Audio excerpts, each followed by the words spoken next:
回家路上遇到让我天人交战的时刻。仔细看双白线，我差点碾到这受伤的小朋友。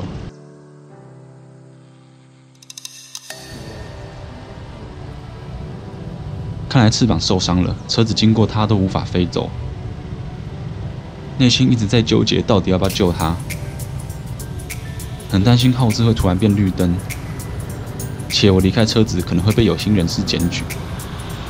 但我不救它的话，一定活不过下一波车潮。确认红灯有50秒，二话不说下车救鸟。